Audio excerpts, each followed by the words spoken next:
Greetings and welcome to the Random University. Today I have a very special episode. Today I'm joined by Tom Willbergh. Say hi, Tom. What's going on, guys? How's everybody doing? This is your first time? This is my first time on your podcast, but my second time on a podcast. Oh shit, 2 times in. Look at that. Yeah. Nice. Yeah, the other one was for ESPN, actually. Really? Yeah, I was on one of the second episode of the 30 for 30 podcast that was about, it's the one called Yankee Suck, and it's a Red Sox one. Really? Yeah. I had no idea that you were on that. Yeah, it was like, I have like a great 30-second clip in it. But still, you're in a 30 for 30 podcast. Yeah. That's pretty big. Yeah. It's not like a small thing. Yeah. That's no, awesome. I was cutting the guy who produced it, and because I'm a barber in the city, and yeah, he asked me to be on it. It was perfect. Well, that's news to me, and that's awesome. Yeah. But we're not going to be talking about the ESPN 30 for 30 today. We're doing today's another fitness-related episode. Today, I brought Tom on because Tom is starting a business, and it's called MINDFITNESS. And I just wanted to have him on to talk a little bit about it because I believe that your mind and your body connection is something that not a lot of fitness professionals go into. It's not things that a lot of people touch on, and it's not necessarily shown as it's very important. And I really believe it is. So I came across Tom. We went to school together. We were in high school. We were graphic arts classmates. Remember that? We were. That's right. I forgot about that. We were partners. I forgot about that. Yeah, dude. Yeah. Do you remember we took all of the projects from other people's discs? And we did all all we ever created was Simpsons related stuff, I think. Yeah, pretty much. Yeah. Nothing got done in there. That was just joking around most of the time. Yeah. But Tom, tell me about MINDFITNESS. What inspired you to start it? So what inspired me to start MINDFITNESS was the more I got into fitness, I started out for the first time ever really getting into working out through CrossFit. Mm-hmm. And I didn't like it as much as I ended up liking the heavy lifting. That was part of it. I got into powerlifting. I competed in strongman, and I've always had some kind of mental health problems, whether it be depression or anxiety. Mm-hmm. And I noticed the more that I went to the gym and I had more of something to look forward to, a linear progression, it bettered my self-esteem. And I really just started researching more and more why. And, you always hear it's endorphins, it's this, it's that. But I think it was something much deeper that people don't really touch on. And that's basically how our body and our mind are completely connected with each other. When you get into bodybuilding, they talk about the mind-muscle connection and feeling your muscles move. And when you really start to think about that, that's mindfulness. That's meditation. That's using your body to actually weirdly feel your mind working. Mm-hmm. And that's how I got into it. And then I really started researching more and more. I went and got my personal training certification, my nutrition certification, and now I'm working on a life coaching one. And through that, I realized that we could use food, we could use nutrition, and we could use fitness to actually as a tool on the mental health journey. Because, doctors only go so far seeing a therapist, and medicines only go so far, but like, what can we actually do? Mm-hmm. And I've been basically experimenting on myself with the research that I'm learning. And it's like my mind opened up. It's like I'm exercising my mind through food and nutrition. That's the whole idea of MINDFITNESS. Mm-hmm. And the thing is also, mental health has always had kind of a stigma where it's not a disease that is necessarily seen. It doesn't have traditional symptoms. Like, you don't get a fever, you're not going to get a runny nose, coughing, or anything like that. That's something that can be treated by a doctor, by medications and things like that. Not that mental health can't be, but it's not treated the same way as major diseases. And it plays such a vital role, especially, and like you were saying, with the mind muscle connection. Like when you are working out, the whole point is you're not supposed to just go through the motions, because when you're just going through the motions, your muscles aren't growing, they're not working. You really need to focus on form and focus, if I'm doing a bench press, I'm really focusing on, contracting my chest muscles as I'm pushing the bar up, as I'm pushing dumbbells up. And I really need to feel that squeeze in my chest so all the blood gets in there. So now the muscle begins to grow. There's Absolutely. a small little lesson on muscle growth right there for everybody. Not giving away all my tips though. Yeah. but the aspect of really thinking and feeling and having that mind muscle connection is something that's very important. And I mean, also just your overall perspective in life. I believe that if you're a person that they always say that people are a pessimist or an optimist. The way you look at life, the way you perceive life is typically how things are going to turn out for you, because someone could have something bad happen. And I say bad like that because good and bad are relative terms. Somebody could have something bad happen. They get into a car accident. Of course it's bad. Nobody wants to have a car accident, but they might find another means of transportation that's less expensive for them, pay less on insurance, and it turns out to be something that's good. So, something bad became something good, and vice versa. But that really does play a role in the way your body forms, the way your body functions, because, if you wake up and you're depressed every day, it's, things don't tend to work out well with that mindset. Yeah. And you only end up getting deeper and deeper into it, and it's even harder to come out of it. All right. So now with Mind Fitness, what's your mission statement? What's your goal? My goal is to help people heal their mind through their body. And then, to kind of go with a lot of things that are mindful, it's kind of the yin and the yang, and then through your body, or through your mind, heal your through your body, heal your mind, from your mind, heal your body. And there's so much that could be gained here, and there's so much that people just don't know, that doctors don't talk about. A lot of these studies that I've researched are only in their infancy, but we're still basing everything that we know about fitness and nutrition off of some guy in the 1950s. Yeah. That's the same time that people were telling us we should smoke cigarettes to be healthy. There were doctors on commercials saying smoke a cigarette a day. And I'm not always one to trust doctors about everything, as bad as that sounds, but because a lot of medical industry is to push medicines, and if you look at that, that's kind of gets into the fitness world too, because what's the quick fix? Well, if I just take this medicine, it'll fix that. Yeah. It's the same thing. People if I just run a mile every day, my body's going to be better. But you're not putting the work in. You're going through the motions, like you said earlier. Oh, yeah, absolutely. People are not educating themselves. So, my brand, my business that I'm trying to start is not just to take clients and help them, but I also have a YouTube channel that I've started because I want as many people to learn about the things that I'm doing as I possibly can. This isn't just for money. This is, oh my God, why weren't we told these things? Mm-hmm. Why are we still going off of, 60, 70-year-old data? Yeah. And it's like you said, a lot of this stuff is still in its infancy, because even I would say the whole movement of people dealing with their emotions has really, really come to the forefront in the past, I would say 10 years. Yeah.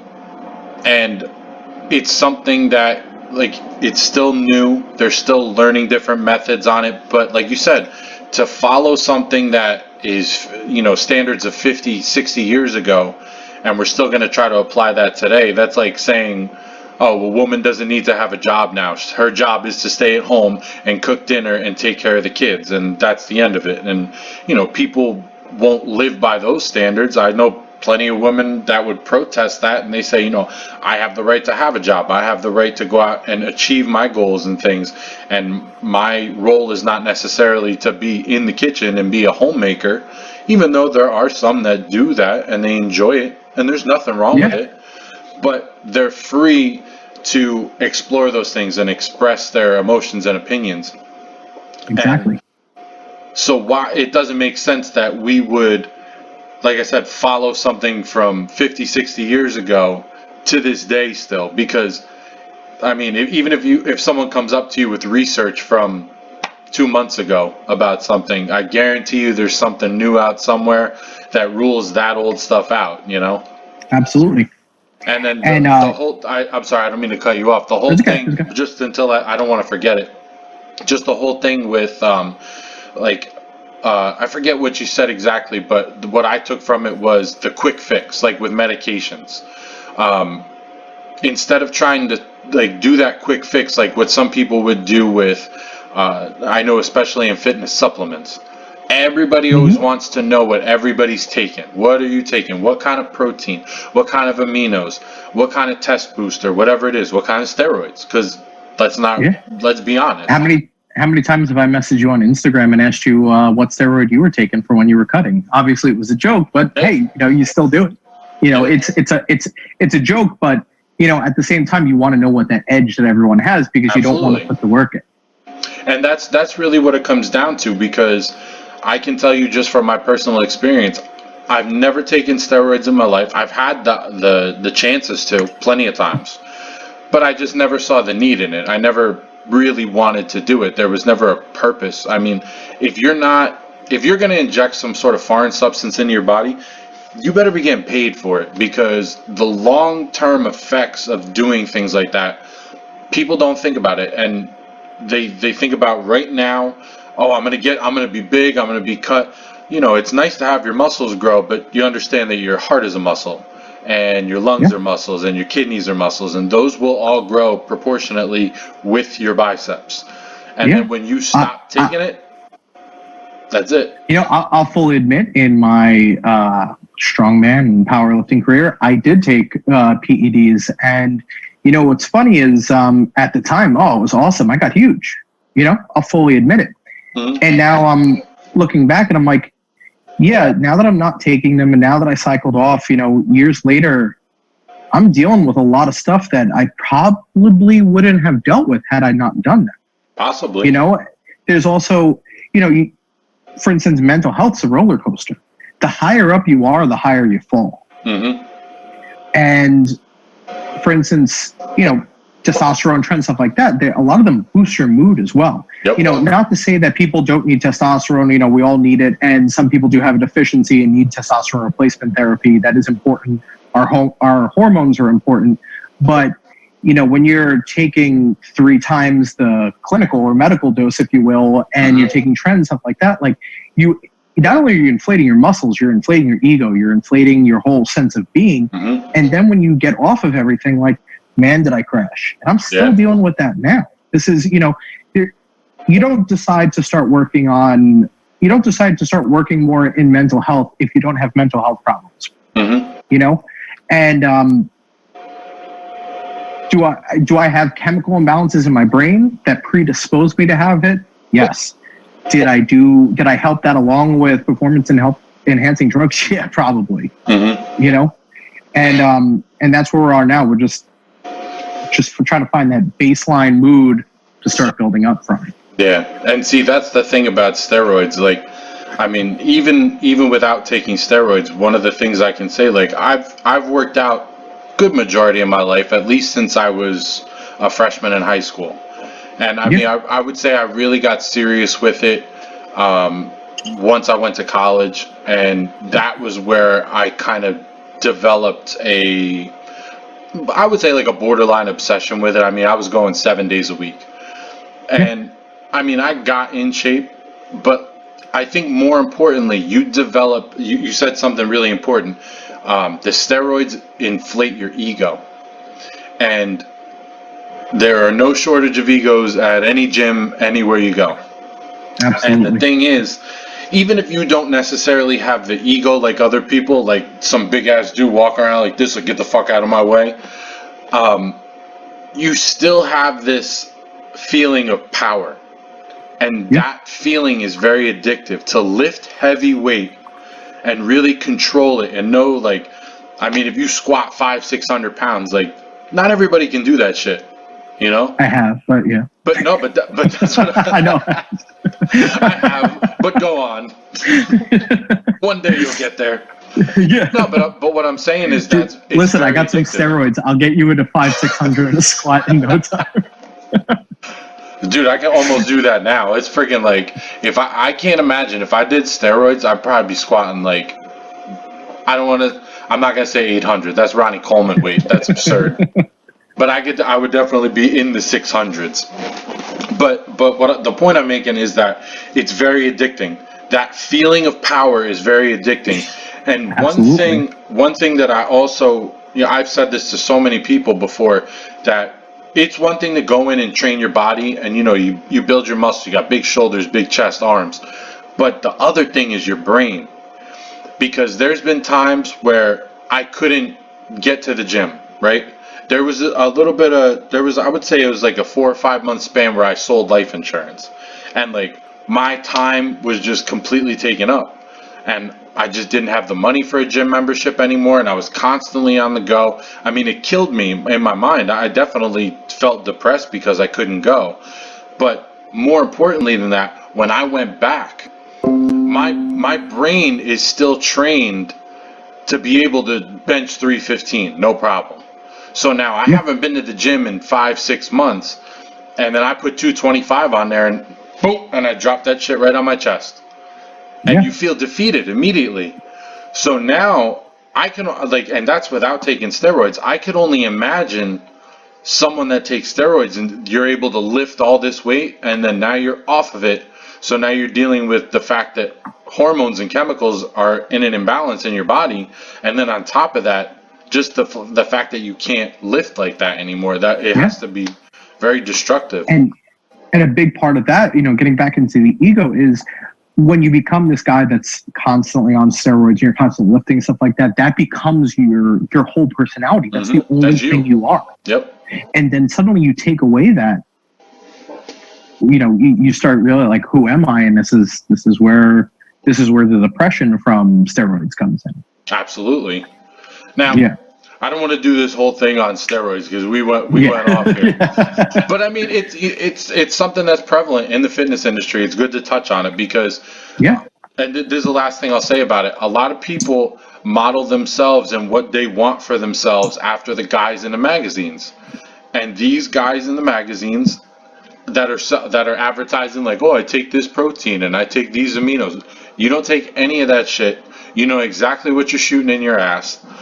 And that's what's giving you your huge muscle. Plus, I mean, it's not just steroids alone, because you can't just take steroids and then expect you're going to blow up. Your eating has to be on point. Your exercise, your sleep, everything has to be top notch for you to really take with all that stuff. And there's not a guarantee. But a lot of people model themselves after these people, and they see like someone like a Ronnie Coleman, and they're like, how does he get that big? Well, how the fuck do you think he got that big? That's not, there's nobody walking around naturally like that. Like, oh, I came out like this. It just happened. Milk and beef, bro. Oh, absolutely. Dude, milk, beef, and eggs. A perfect example, and I learned this from reading Josh Bryan's book, or books, Jailhouse Strong, is a perfect example that just the right food and the right workout will make you huge is prison. Dudes are not taking steroids in prison, yet you're walking out jacked because you have no other option. Yeah. And this is where people need to start, as funny as it is, looking at mental health. You have no other option but to fix yourself. Yeah. You have no other option to do everything you can to get better, or else you'll always feel like this. I've tried medicines, I've tried therapy. I'm not saying not to do that. That's part of it. These are all tools. These are all pieces on your journey to get to where you're going, but you have to do it or else you're always going to feel this way. It's the same thing. going to the gym and doing the same workout every week with the same amount of weights, you're not going to make progress. Taking the same medicines and going to the same therapy and never working on yourself or never changing things, you don't have the option. But if you want to get really smart and you want to get really big in a short amount of time, catch a felony. Go to prison for a year. You will have no other time but to work out and read books. Yeah, but I heard that they took out all the weights out of all prisons now. Well, then you're going to end up a calisthenic fuckboy. Just doing pull-ups and Hey, push-ups. you can still do pull-ups and push-ups and get big as hell. You know. And again, prison is a perfect example. Yeah, you know who Cali Muscle is? Yeah. That's a product of the prison system right there. Yeah. Guy's a monster. And he has that great YouTube video on how to make a prison burrito. Yeah, I've seen all them. That used to, whenever I would finish my my squat day, that's what I would eat every time. That's what you have. I would just add eggs to it. Yeah. Oh my god. All right, so it's really good. Tell me a little bit about the research that you've done with how the chemicals in your brain just kind of interact with everything in your body. How that pairs up. So I'll start this by saying, like, and it's a great quote that I read. It has to do with the whole thing. And it's, your DNA is not your destiny. Mm-hmm. You do not have to live the way you've been living. You don't have to be in the same mental state that you've been living in. And, to go back to a conversation that me and you had recently, the idea, we constantly talk about there's a mental imbalance. This is why you have depression. This is why you have bipolar. This is why you have ADHD or adult ADHD. You have a chemical imbalance in your brain. But nobody gets into what that chemical imbalance is or are.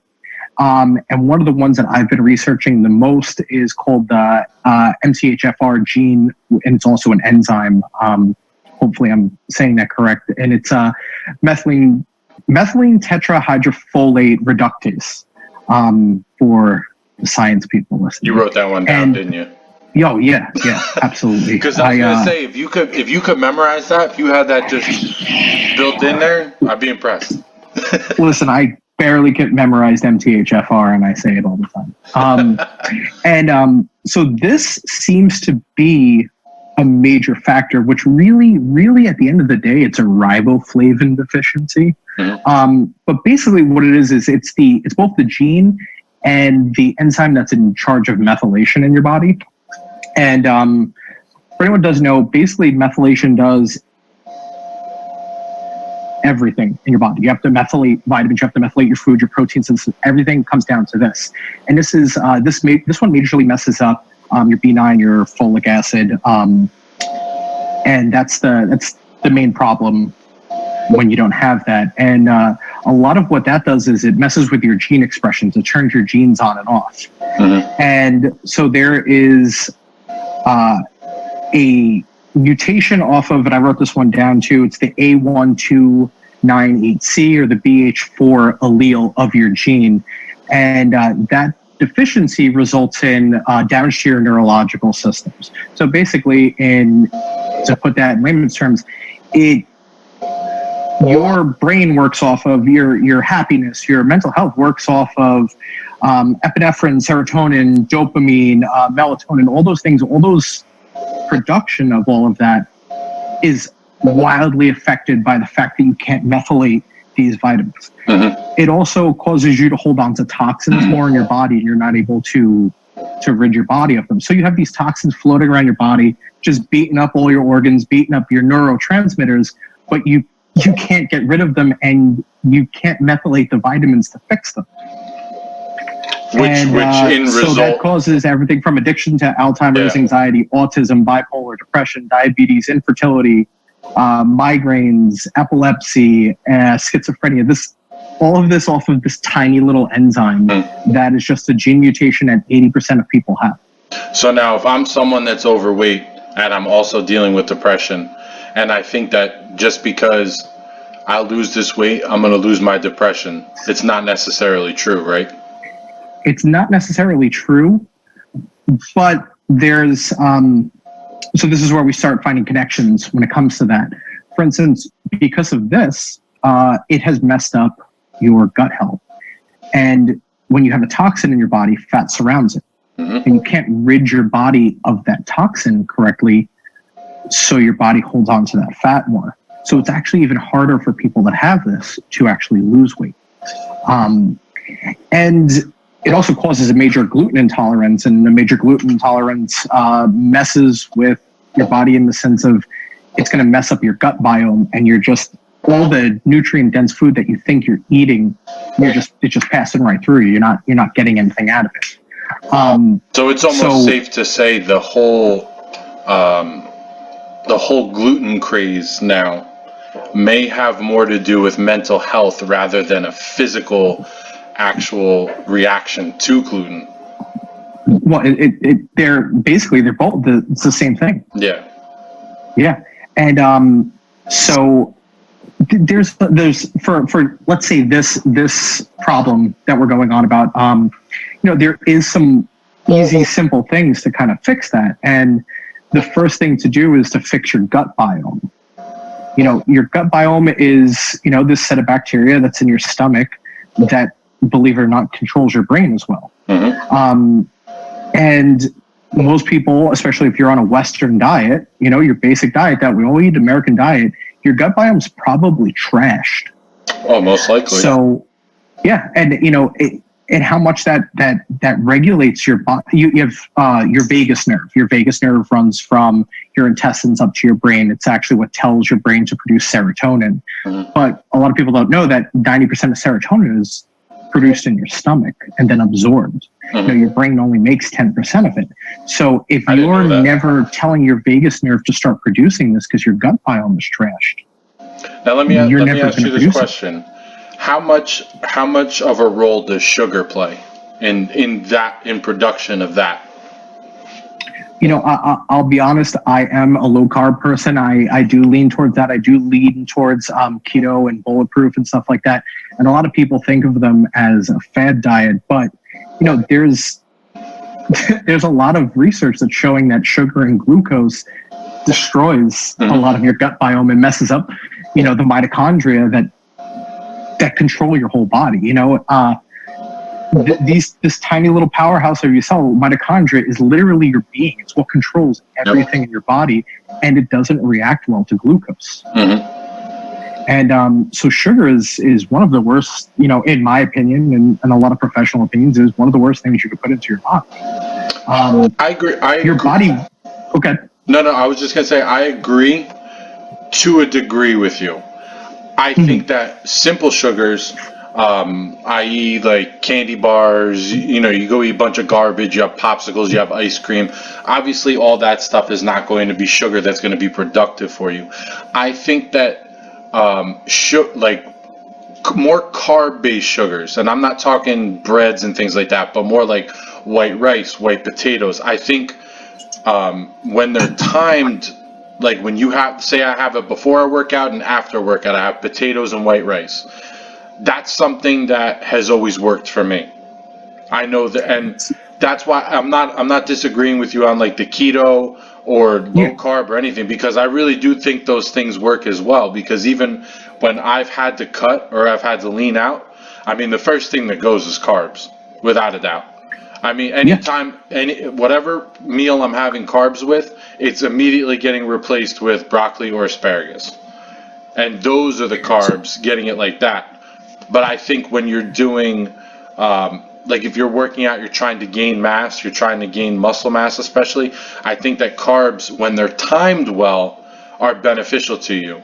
But not carbs in the sense of like, okay, it's 10 o'clock at night and I'm going to polish off like a whole thing of ice cream, Yeah. So, and that's getting back into like the fitness aspect in it. And for growing muscle, like the quickest and easiest way is carbs. But if we start looking at it from a mental health perspective, it might not be the best way. It might not be the best thing to do. Mm-hmm. And, one of those, for instance, rice is, I should backtrack a little bit. So I'm a big fan of David Asprey, who, is kind of the grandfather of biohacking, and he created the bulletproof diet, which is something that somehow I was able to put on muscle while losing fat, which is the thing you're not supposed to be able to. Yeah. And he gets more into using a cyclical ketogenic diet. And that ended up working out well because you do recarb and you do have that, but you spend most of your week in ketosis. So what's happening is instead of going like this all day long and all week long, your blood sugar stays a lot better, which is a lot easier to maintain because your blood sugar, again, will get into your mental health. If you're constantly crashing, it's not getting in, you're not going to be doing well mentally. You're not feeling well. Now, there is a way to manipulate carbs even through keto and through mental health, stuff like that. And a lot of them is to cut out, like you said, a lot of the simple sugars and things like that. There's a lot of toxins that are in wheat, that people don't really look to. But most people I know, if they eat a carb-heavy meal, they feel bloated afterwards, or they feel brain fog. And that's because a lot of the microtoxins that are in basically gluten and sugars and stuff like that create inflammation in the brain, and that's where you get brain fog. Acute inflammation, like if you cut your arm and it gets a little bit swollen, or even inflammation, like when you get swole at the gym, that's also inflammation. These are acute. These are small things, and your body gets rid of it. If you imagine if you got your knee operated on and that inflammation never went away, it would be uncomfortable, be a problem. Sooner or later, inflammation throughout your body travels to your brain and inflames your brain. That's where you get brain fog. But now we're talking about chronic inflammation. We're talking about chronically being in a state of having your brain inflamed, of being in a brain fog, of not being able to tap into all the cognitive properties that your brain has. So if I lean towards, if you're going to have carbs, it's actually, you want to lean towards resistant starches, which you could actually use white rice for that. You take white rice, you cook it in some coconut oil, you throw it in the refrigerator overnight and eat the next day. It actually cuts down on a lot of that. Another one is cutting out all nightshades, carbs that you get from nightshades like potatoes. And then instead you have sweet potatoes, which is probably one of the best carb sources there is. I actually like sweet potatoes better than regular potatoes. You will pack mass on with sweet potatoes, and they also will not be poisoning your brain. And to get back to the MTHFR deficiency, the glucose is causing all of this inflammation. So you're not able to express things correctly, and a lot of grains and breads have folic acid. The problem is when you can't methylate folate and stuff like that, you have the folic acid in your body, you have tons of it, but you're not able to use it correctly. So why continue to eat grains? Why continue to fill your stomach up with these things that you think are making you better, but your body can't use them? What you actually need is choline. Your body will actually use choline much more.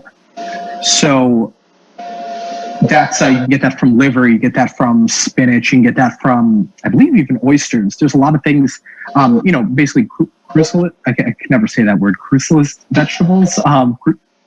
Sorry. Oh, I know exactly what you mean. It's like cruciferous. Cruciferous. There we go. Vegetables. You actually get tons of choline from that. And that also ups your riboflavins, which is technically what this is a deficiency of. So if we cut out carbs, or we cut out all of these bad carbs, we introduce more leafy greens and cruciferous vegetables, and we stick to the protein sources that we were, which was meat and stuff like that. You are accidentally creating a ketogenic diet, which is a good thing, because now your body's running off fat, which will in turn give you better results and will also help to fix kind of what's going on up in your head.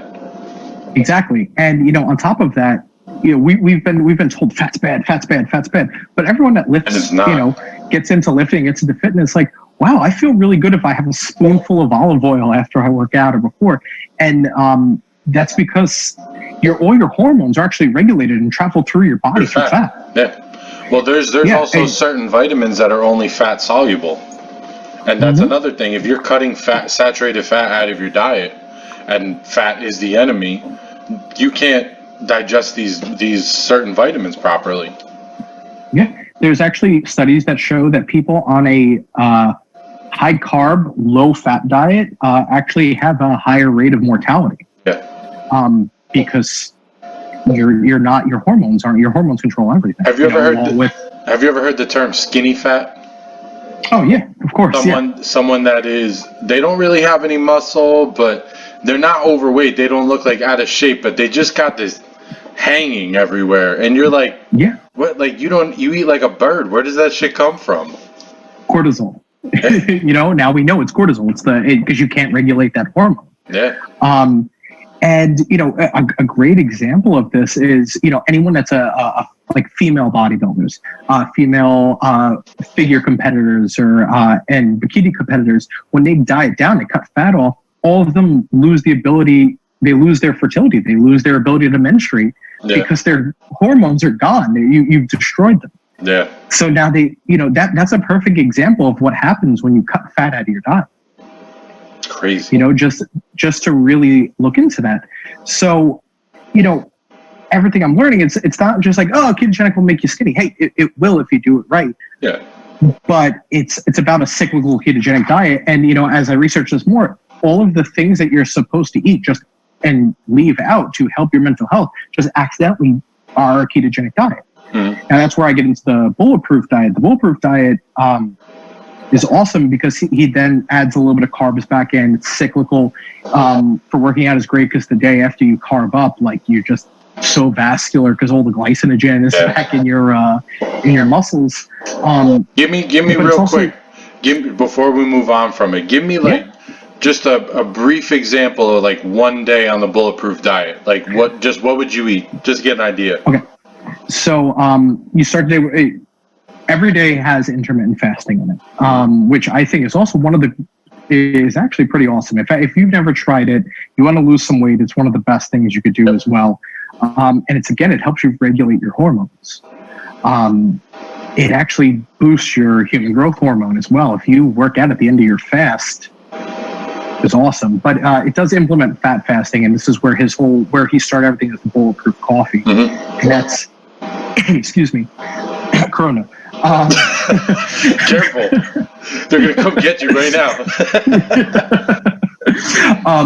So you wake up in the morning and you have a bulletproof coffee, which is a coffee with some MCT oil and grass-fed butter. Grass-fed butter is adding butter to the coffee is great. It makes it taste great, but grass-fed butter actually does a lot of things chemically in your body to help you lose weight and I've never had that before. I could never bring myself to put butter in coffee.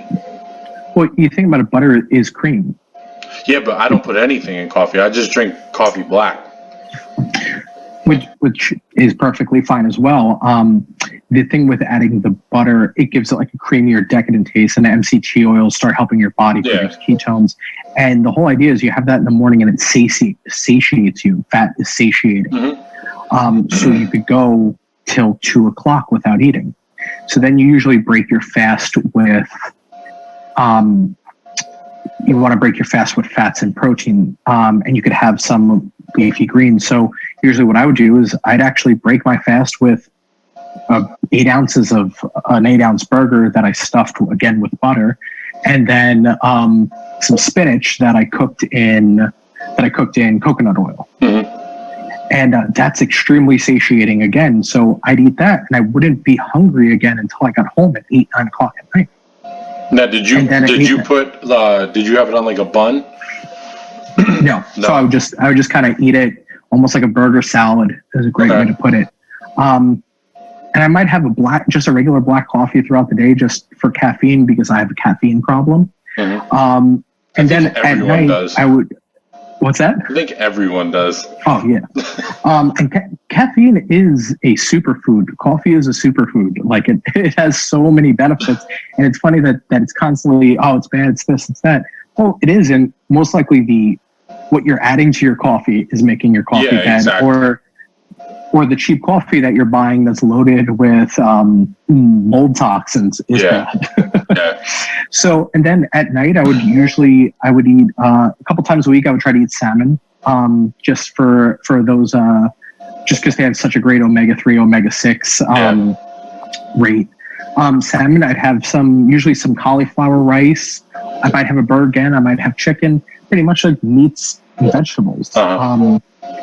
if I had a really heavy training day that day, because a lot of times I would work out at night, I would have a little bit of sweet potato, like 50 grams, and I'd still stay in ketosis the whole time. Yeah.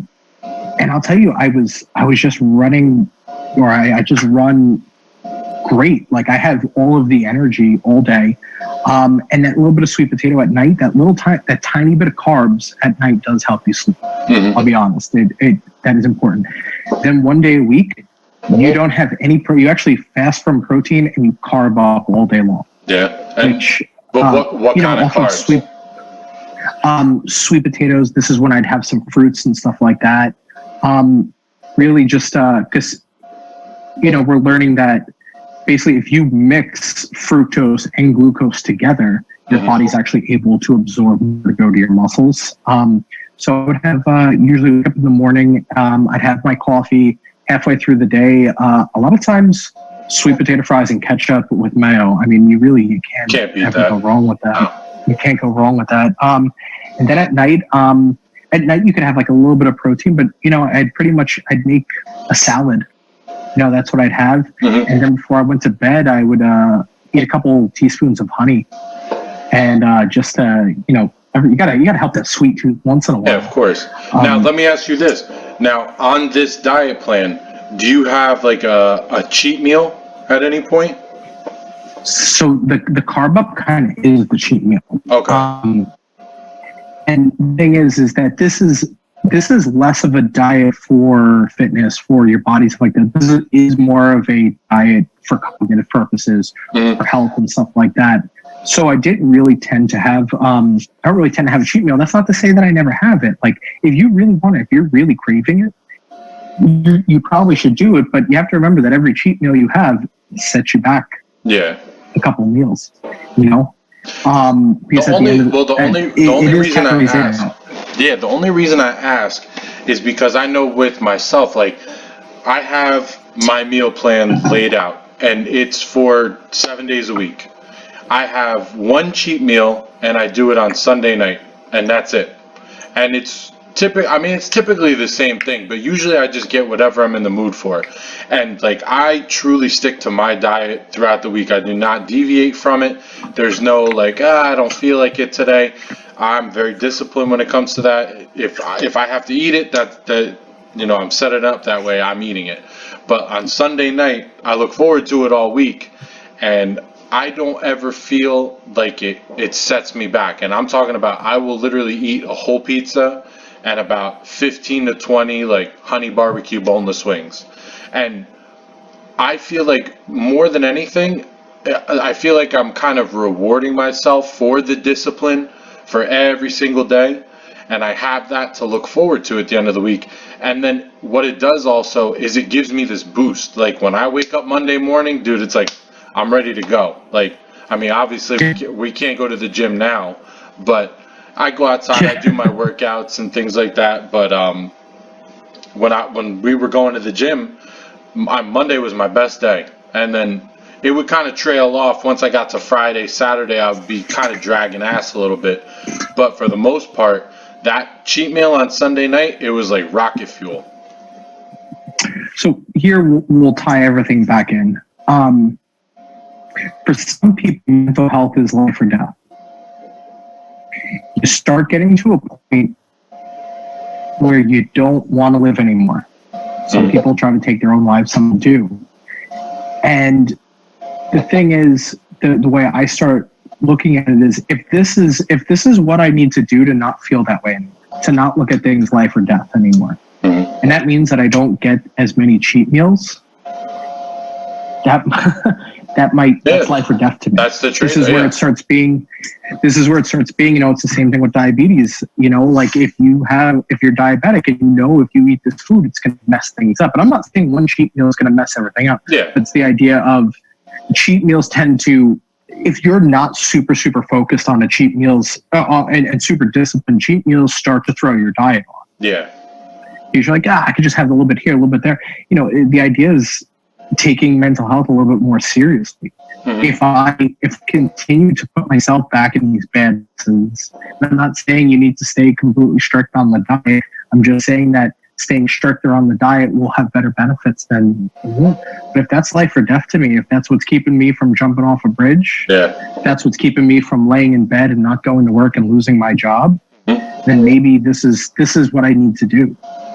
And see, that's the thing about fitness, is everything is individualized, because what works for me may not work for you and vice versa. And it's not to say that either one of us are the right way or the wrong way. It's your way. Yeah. And this is something that I've always stressed to people. Anytime I've ever worked with anyone, I say, we have to find your way, because I'm not saying that I'm God's gift to the world and like, oh, I know everything about fitness. I don't. I do know a lot. I have experienced a lot. So I can help people, but I always have told people when they've come up to me, oh, how do I get like you? And my response has always been, you don't. Why don't you become the best version of you? I'll help you find that. It's just, you see the finished product of 15 years of doing this. And I still don't know everything. I'm still like finding out, reading this, looking up that, and say, oh, let me try this, let me try it, let me give this a month, let me give that a month, and see how it works. We're all, it's experimentation. Yeah, we're all a work in progress, and that's why a cheat meal for me on Sunday night, it works, and it might not work for other people, and it's not right, it's not wrong, it's just my way. That's all it is, and that's what I've. And this is where getting a good coach comes in. You're a good coach because of that. So now, I learned to be a good coach because of that individuality. Exactly. So now, for what you're trying to do, what would you say if I'm a client, I'm coming to you and I'm saying, Tom, I've dealt with depression before, I'm overweight, I really want to get things going in the gym, but I don't have the motivation, I can't get over this. How do I get started with your program? To get started, what you would, if you don't see me in the gym, what you do is you'd actually go to Mind Fitness Official on Instagram and send me a message. We could start with that. And I would start it kind of basically the way everyone else would start, a personal training or a nutritionist. And that's I'd have you start writing down what you eat. And the other one I'm going to ask you is, why do you want to change? What does it mean to you to change? And really put things in perspective, like, you're going to have to put the work in. You're going to have to stick to this diet. And remind people kind of what you're saying, too. Like, you can't just look at me and say, that's what I'm going to look like, because it is individualized. And this is why I think a good coach is important, because we have to tailor it to you. We need to come up with what works for you. And it's not a quick process. I'm not going to have you lose a pound a day. I'm not going to have you look ripped in 6 weeks, But if you're willing to put the time in, I'm absolutely willing to put the time in. I'm willing to talk you off a ledge, both physically, mentally, whatever you want. I think this is really what I'm supposed to do, and I feel so aligned doing this. And basically, I'm going to help you not just be the best you, but be the best you mentally too, because I think we all deserve that. Absolutely. I think we all deserve someone to take the time out of their day to help us. I'm just choosing to make money by helping you take the time out of your day. You know what? You don't have to feel bad about that. Yeah. Because if you're providing a service for someone, you have the right to say, I have to charge for this because I have to eat and I have to live as well. And, it would be awesome to do it for free and give it away and say, I can do this for everyone. But the world doesn't work that way, unfortunately. They took Backpage down, and I just can't make the same amount of money I used to make. So, you got to find other ways to make the money. You got to do it. But yeah, you could find my YouTube is Mind Fitness. You can message me through there. You can message me through Instagram, and I will sit down with you, and you could tell me all of your problems. You could tell me everything what's wrong, and then from there we will build you a workout plan. We will build you your meal plans, and most importantly, they won't just be based off of numbers. They won't just be based off of your macros. They won't just be based off of that. We'll actually start by eliminating a lot of different foods, and then we can add things back in. Okay. and we could find what works the best for you, what you get the most results for, and most importantly, where all of this puts you mentally. So you're going to help me out on my mental front, nutritional front, and the fitness. So we're going to cover all the bases. I can give you a haircut too. That's the other. What else do you want? That's all you need, man. But yeah, that's the whole plan. Okay, so you got, like you said, you have the Instagram. What was the Instagram name again? Mind Fitness Official. And someone already took Mind Fitness, so I had to get Mind Fitness Official. Scumbags. You should have bought them out. You could also, you could email me at tommywellness@gmail. I spell Tommy with an H. I'm sure we'll just find me on Instagram. And what's your YouTube? My YouTube, you can just type in Mind Fitness.